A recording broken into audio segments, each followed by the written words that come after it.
Fear is such a touchy subject. None of us want to admit when we are afraid, and we especially don't want to be called out when we're acting out of fear.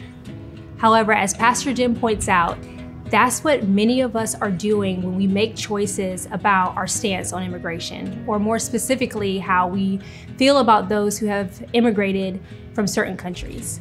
We have surely all seen the headlines and campaign rhetoric that pander to this fear. If we allow people to immigrate, crime will increase, our country won't be safe, there won't be enough jobs, the list can go on. And this is designed to do one thing, get us to act out of fear. So what do we do with it? Asking an adult to stop being afraid of repercussions of immigration works about as well as asking a 5-year-old to stop being afraid of thunder. Well, like was mentioned in the message, God reminds us 365 times that we need not be afraid. But God goes a step further by telling us in these verses to give our cares to Him. Rather than just gritting our teeth through the fearless faith, Christians are called to open-handedly give our fears to God, to trust in His care and plan for us. Let's take a look at one of these verses about fear and what it looks like to give our fears to God. Fearing people is a dangerous trap, but trusting in the Lord means safety. This feels pretty straightforward.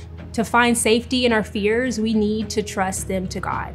One way you might do this is to simply have a verse. Maybe it's the verse from the Old Testament book of Proverbs I read, or maybe it's another one, and pray over it when you notice yourself acting in fear. It might sound like this: God, I am scared of all the unknowns that come along with widespread immigration. I notice that my heart turns towards my own preservation and comfort rather than towards people like yours do. I pray that you can quell all of my fears with your peace.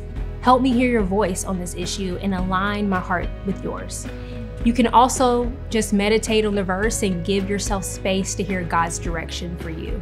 However this looks like for you, I challenge you to begin a practice of holding your fears open to God, whatever they are. Fears about immigration, job security, your marriage, money, your children, and asking for His comfort.